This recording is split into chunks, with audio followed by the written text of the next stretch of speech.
وعدے لے کے حاضر نہیں ہوئے, کام کرنے کے بعد یہ امیدوار آپ کے سامنے حاضر ہوئے.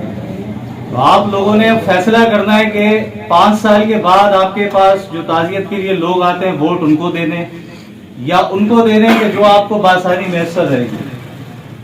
5 سال کے بعد آپ کے پاس آگے وعدہ کرنے والے, آپ کے پاس لائٹیں لگوانے والے, کہ آپ نے ووٹ ان کو دینے یا آپ نے ووٹ ان کو دینے جو چند قدم کی دوری پہ آپ کے پاس موجود رہتے ہیں, آپ کا فون بھی اٹھا لیں, آپ کے ساتھ پیش رہیں.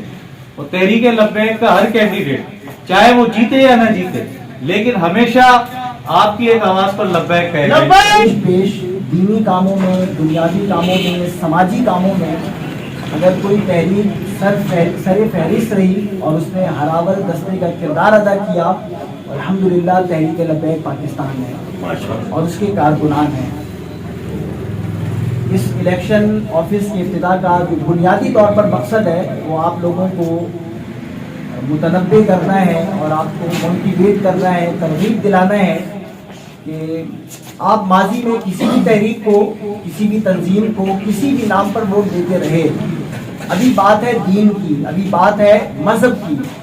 آپ دیکھ رہے ہیں دنیا کفر متحد ہو چکا ہے اور وہ اپنے معاملات میں سارے یکجا ہو جاتے ہیں. حال ہی میں فلسطین کے مناظر اور اس کے معاملات آپ کے سامنے ہیں. جو مسلم امہ ہے وہ بے حسی کا شکار ہے. نوجوان نسل جو مستقبل کا معمار ہیں اور امت کا اور قوم کا مستقبل ہیں, انہیں چاہیے کہ ان لوگوں کو منتخب کریں, چنیں جو ان کے لیے اور ان کی اولاد کے لیے مستقبل میں کوئی اچھا کام کر سکیں. اور یہ کام کون سر انجام دے گا؟ جو مذہبی لوگ ہوں گے, جن کو آپ نماز میں اپنا امام بناتے ہیں, دیگر امور میں اپنا پیشوا اور مقتدا بناتے ہیں. ایسے ہی جو دنیاوی معاملات ہیں اس میں بھی اگر آپ اپنا دیندار نمائندہ منتخب کریں گے تو یقینی طور پر جس طرح وہ نمازوں کے معاملے میں آپ کا امین ہوتا ہے, آپ کے نمازوں کی, روزوں کی, آپ کے مسائل کی نگرانی کرتا ہے, یقینی طور پر دنیاوی جتنے آپ کے معاملات اور مسائل ہیں وہ جو دیندار طبقہ ہوگا, دیندار شخص ہوگا, وہ آپ کی صحیح طور پر پارلیمنٹ میں, ایوان بالا میں آپ کے جو بھی معاملات ہوں گے اس کی عکاسی کرے گا. جو آزمائے ہوئے ہیں آپ کو پتہ ہے کہ آپ کے ووٹ لے کر جب وہ اس مسند پر جاتے ہیں آپ کے ووٹ کو بیچ دیتے ہیں, آپ کے ووٹوں کے ساتھ زیادتی ہوتی ہے, تو آپ انہیں کیوں چنتے ہیں؟ تو اگر نماز کا سوال ہوگا, روزے کا سوال ہوگا, زکوٰۃ کا سوال ہوگا تو یہ ذہن میں رکھیے کہ اس ووٹ کا آپ سے زیادہ سوال ہوگا. اور وہ اگر کوئی اچھا کام کرے گا تو آپ کو اس کا ثواب ملے گا, اور اگر وہ برا کام کرے گا تو اس کے گناہ کے اندر آپ اور ہم سب شامل ہوں گے.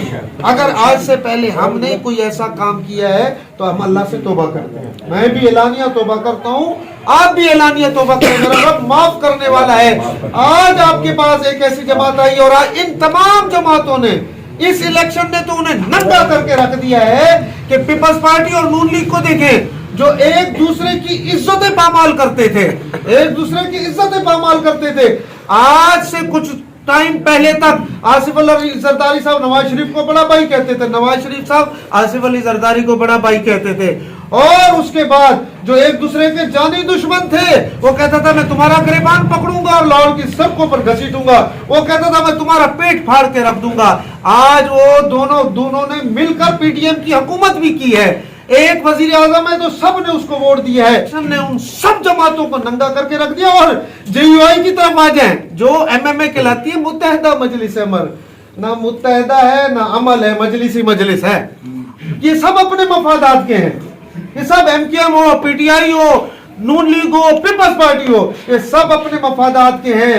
اور مفادات, ہمارا مفاد کس میں؟ ہمارا مفاد اس میں ہے کہ ہم اسلام کے لیے نکل کھڑے ہوں. اور اس ملک میں جو کلمے کے نام پہ ملک بنا, اس وقت نعرہ لگتا تھا پاکستان کا مطلب کیا, اور بابا جی نے پھر اس کو مکمل کیا کہ دستور ریاست کیا ہوگا.